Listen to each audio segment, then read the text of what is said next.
యాత్రల పిచ్చి బాగా పెరిగింది. ఎందుకు యాత్ర చేస్తున్నాం? శ్రీశైలం ఎందుకు వెడతారు? ఇక్కడ శివుడు లేడా? మీ ఇంటి పక్క శివాలయం లేదా? ఇక యాత్రలు చేసావు, ఏమి సాధించావు?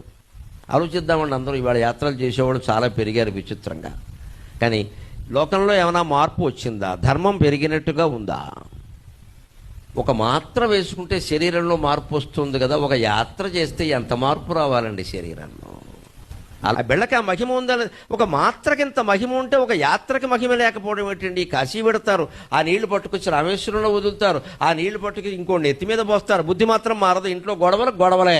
ఏదో 6 ఎకరం పొలం కోసం 6 సంవత్సరాలు కోర్టు చుట్టూ తిరుగుతారు. కాశీ ఎందుకు వెళ్ళావు? బుద్ధి లేక. కోర్టుకు వెళ్ళడానిక? కాశీకి మిగిలిన వాటికి తేడా ఏమిటంటే అన్ని చోట్ల మరణం అమంగళం, కాశీలో మరణం సర్వమంగళం. పోవాలని కోరుకుంటారు, పోవడానికే అక్కడికి వెడతారు. మరణం మంగళం ఎత్ర, అటువంటి నగరం మరొకటి ఉందా? మరణాన్ని మంగళంగా భావించడం.